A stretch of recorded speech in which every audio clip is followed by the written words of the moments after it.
नमस्कार प्यारे साथियों, मैं शिव गोविंद द्विवेदी आप सभी का अपने YouTube channel Shiv Dwivedi math पर हार्दिक स्वागत करता हूं। ये आपकी जीएस की क्लास है और जीएस की इस चैनल पे फर्स्ट क्लास है और हमारा जो दूसरा चैनल है माय क्लासरूम, उसमें हम लोगों ने प्राचीन भारत के इतिहास में पढ़ा। अब हम इसमें पढ़ने वाले हैं मध्यकालीन भारत। कौन सा? मध्यकालीन भारत। वो भी कैसे पढ़ने वाले हैं?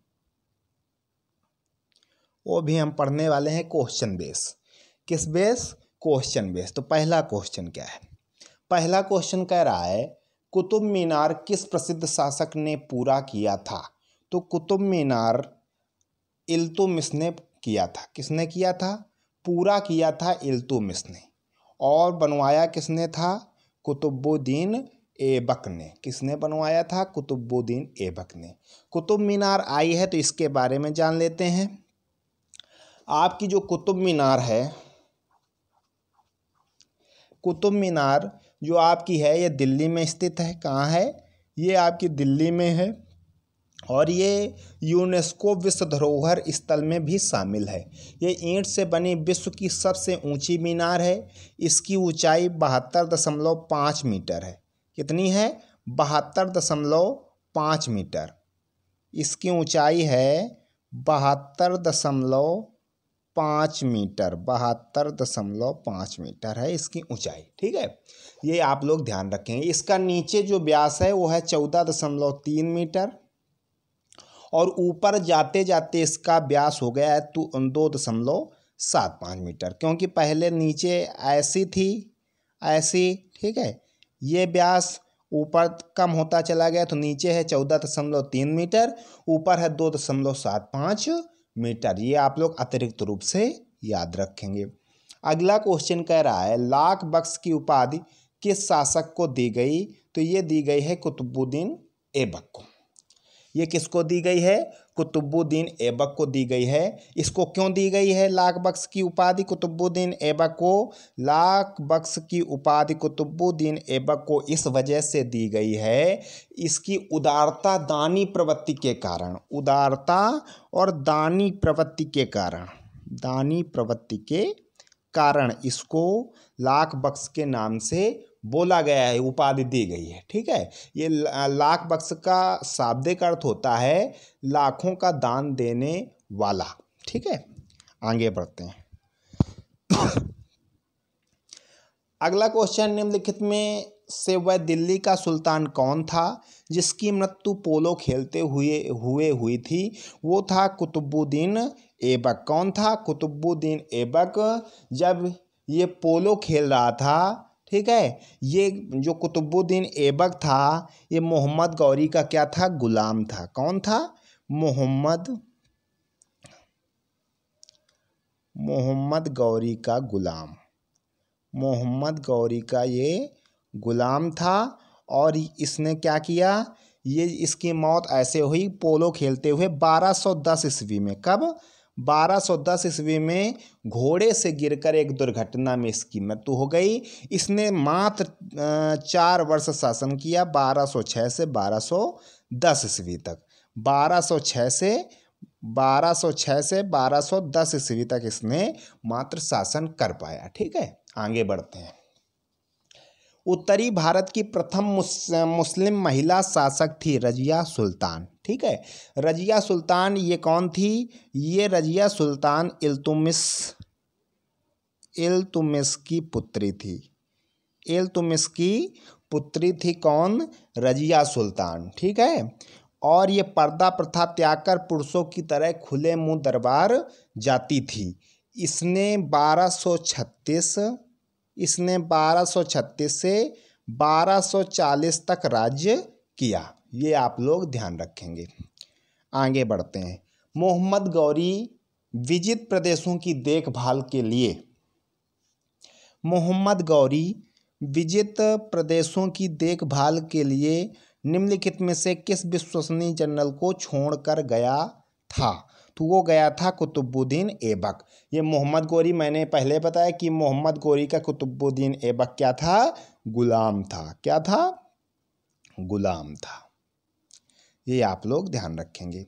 अगला क्वेश्चन कहता है 6वां नंबर, रजिया सुल्तान किसकी बेटी थी? मैंने आपको बताया कि रजिया सुल्तान इल्तुमिश की बेटी थी। अल्तमस लिख गया है इसको, ये है इल्तुमिश। इल्तुमिश, रजिया सुल्तान आपकी इल्तुमिश की बेटी थी। ठीक है, कोई दिक्कत यहाँ तक? आगे बढ़ा जाए। आगे बढ़ते हैं। दिल्ली के सुल्तान का पद संभालने से पहले बलबन किस सुल्तान का प्रधानमंत्री था? नसीर उद्दीन का प्रधानमंत्री था। ठीक है, अब बलबन की बात आई है तो बलबन के बारे में जान लेते हैं। इसका वास्तविक नाम बाउद्दीन था। ये 1249 से 1287 तक 1249 से 1287 तक दिल्ली सल्तनत में गुलाम वंश का शासक था। किस वंश का? गुलाम वंश का। एक गुलाम वंश का शासक था। 1266 से 1286 तक इसने राज्य किया। जो 1249 से 1287 है, ये है गुलाम वंश का शासनकाल। ये क्या है? गुलाम वंश का शासनकाल। और जो बलबन ने राज्य किया वो किया है 1266 से 1286 तक। 1266 से 1286 तक इसने राज्य किया है। और ये अपनी न्यायप्रियता के लिए प्रसिद्ध था। काहे के लिए प्रसिद्ध था? ये अपनी न्यायप्रियता के लिए प्रसिद्ध था। आगे बढ़ते हैं 8वें नंबर क्वेश्चन पे। कह रहा है दिल्ली सल्तनत का राज्यकाल कब समाप्त हुआ? ये समाप्त हुआ 1526 ईस्वी में। तो आप बोलेंगे सर चालू कब हुआ था? तो इसका शासनकाल दिल्ली सल्तनत का 1206 से 1526 रहा। कितना रहा? 1206 से 1526 रहा। ठीक है, इसमें 5 वंश के सुल्तानों के शासनकाल को दिल्ली सल्तनत कहते हैं। पांच वंश के सुल्तानों के शासनकाल को क्या कहा जाता है? दिल्ली सल्तनत बोला जाता है। इसमें 5 वंश कौन कौन से थे? एक था आपका गुलाम वंश। ठीक है, दूसरा आपका था खिलजी वंश। ठीक है, तीसरा आपका था तुगलक वंश। चौथा आपका था सैयद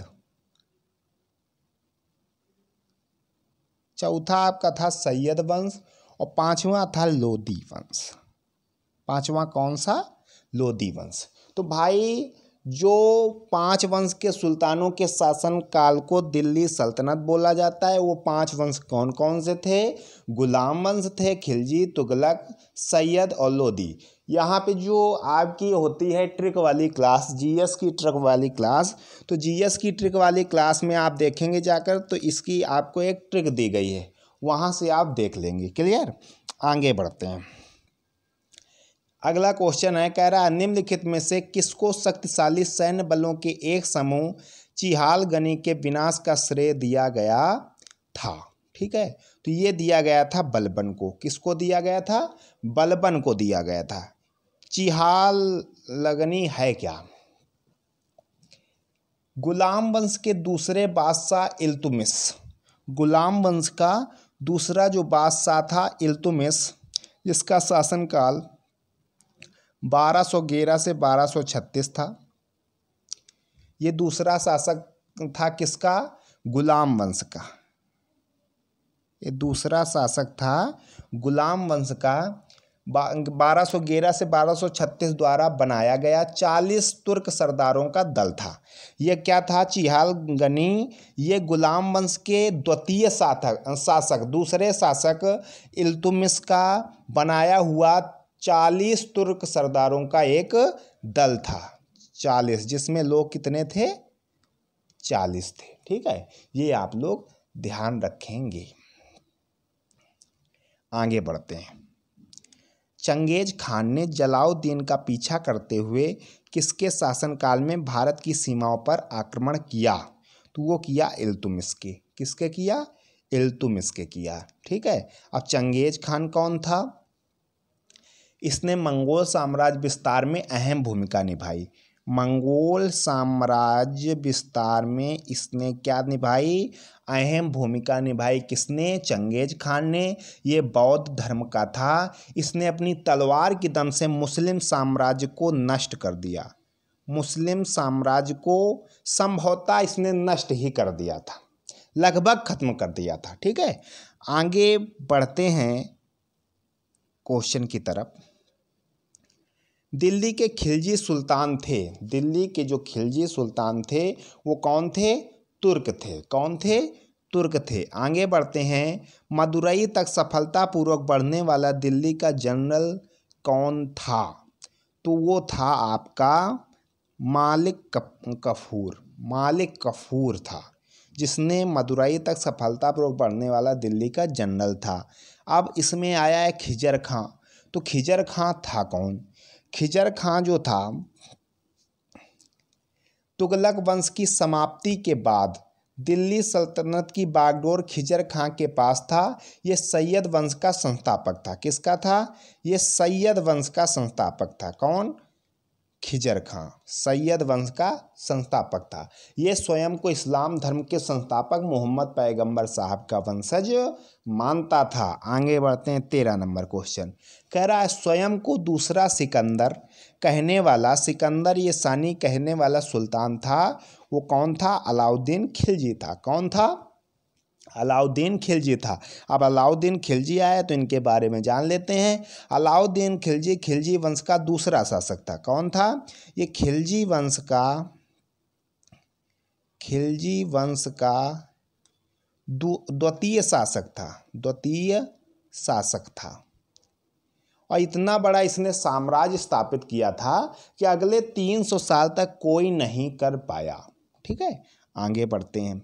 किसके शासनकाल में सबसे अधिक मंगोल आक्रमण हुए, वो हुए अलाउद्दीन खिलजी द्वारा, अलाउद्दीन खिलजी के शासनकाल में।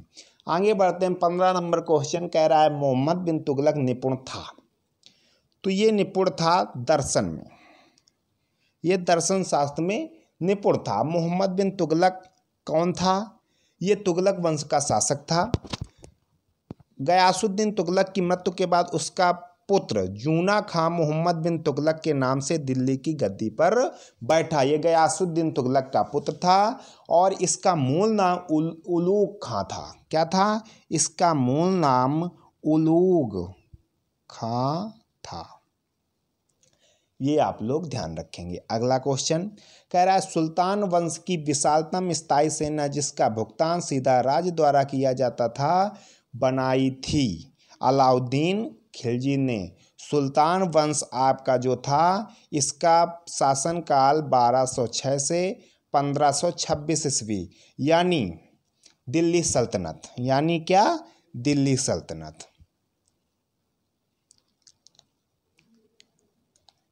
अब आगे हम लोग बढ़ते हैं 17 नंबर क्वेश्चन की तरफ। कह रहा है दिल्ली के किस सुल्तान ने एक रोजगार विभाग, एक दान विभाग और एक परोपकारी चिकित्सालय की स्थापना की, वो था कौन, फिरोज तुगलक। अब फिरोज तुगलक आया है तो इनके बारे में जान लेते हैं। ये तुगलक वंश का शासक था। जन्म इसका 1309 में, इसका शासन 1351 से 1388 था।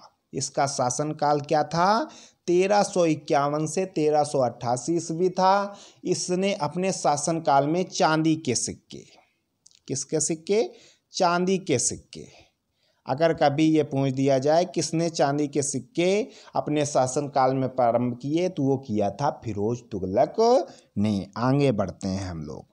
अब बोलता है इब्न बतूता किसके शासनकाल में भारत आया था, तो ये आया था इल्तुतमिश के शासनकाल में। और इब्न बतूता था कौन ये एक अरब यात्री था, ये एक अरब यात्री था। ये एक अरब यात्री, विद्वान व लेखक भी था, विद्वान था और लेखक भी था। ठीक है, आगे बढ़ते हैं हम लोग। कह रहा है सन 1329 और 1330 के बीच किसने तांबे के सिक्कों के रूप में प्रमाण स्वरूप मुद्रा प्रचलित की थी, तो वो की थी मोहम्मद बिन तुगलक ने। किसने की थी, मोहम्मद बिन तुगलक ने की थी। ठीक है, अब हम लोग बढ़ते हैं आगे। दिल्ली के निम्नलिखित सुल्तानों में से किसे इतिहासकारों ने विरोधों का मिश्रण बताया है? वो बताया है मोहम्मद बिन तुगलक को। किसको बताया है? मोहम्मद बिन तुगलक को बताया है। अगला क्वेश्चन, किस कारण से मोहम्मद बिन तुगलक असफल व्यक्ति था? वो एक व्यवहारिक राजनेता नहीं था, और अगर एक व्यवहारिक राजनेता नहीं होगा तो वो सफल नहीं हो सकता। अगर राजा व्यवहार में अच्छा नहीं है तो वो कभी भी सफल नहीं हो सकता। ठीक है, आगे बढ़ते हैं। किस वंश के सुल्तानों ने सबसे अधिक समय तक शासन किया? वो किया था किसने? तुगलक वंश ने। आगे बढ़ते हैं। लोदी वंश की स्थापना किसने की थी? तो लोदी वंश का जो संस्थापक था वो था बहलोल लोधी। लोधी वंश का संस्थापक कौन था? बहलोल लोधी। लोधी वंश का संस्थापक बहलोल लोधी था। इसने शीघ्र सारे पंजाब में, शीघ्र सारे कहाँ पे? शीघ्र सारे पंजाब में पर अपना अधिकार जमा लिया, और सैयद वंश का अंत, सैयद वंश का अंत इसी ने किया था। ठीक है, बस ये आप लोग विशेषतर ध्यान रखेंगे कि जो लोधी वंश का संस्थापक था वो कौन था? वो बहलोल लोधी था। आगे बढ़ते हैं। कह रहा निम्नलिखित में से किस शासक ने सिंचाई तथा लोक निर्माण कार्य पर पर्याप्त ध्यान दिया था? किस शासक ने? तो वो दिया था फिरोज तुगलक ने। फिरोज तुगलक ने अच्छा काम किया था। ठीक है, फिरोज तुगलक भाई साहब ने क्या किया था? चांदी के सिक्के बनवाए, और सिंचाई पर भी इन्होंने विशेषतर ध्यान दिया था। आगे बढ़ते हैं। आगरा नगर की स्थापना निम्न में से किसके द्वारा की गई? तो वो की गई सिकंदर लोधी द्वारा। ठीक है, सिकंदर लोधी ने सन 1504 में, कब? सन 1504 ईस्वी में इसको आगरा को बसाया था। आगरा मुगल साम्राज्य की चहेती जगह थे। पहले जब मुगल साम्राज्य थे तो उनकी चहेती जगह क्या थी? उनकी चहेती जगह आगरा थी। क्या थी? आगरा थी। आगरा 1526 से 1658 तक मुगल साम्राज्य की राजधानी रहा। कब तक? 1526 से 1658 तक ये मुगल साम्राज्य की राजधानी रहा है। ये आप लोग विशेषतर ध्यान रखेंगे। मैं आशा करता हूँ कि आपको ये सेशन पसंद आया होगा। अगर आपको पसंद आया है तो ज़्यादा से ज़्यादा लाइक करिएगा, शेयर करिएगा और सब्सक्राइब करिएगा, जिससे आपके मित्रों को भी इससे लाभ प्राप्त हो सके और आगामी आने वाली परीक्षाओं में आप बेहतर से बेहतर कर पाएँ। धन्यवाद।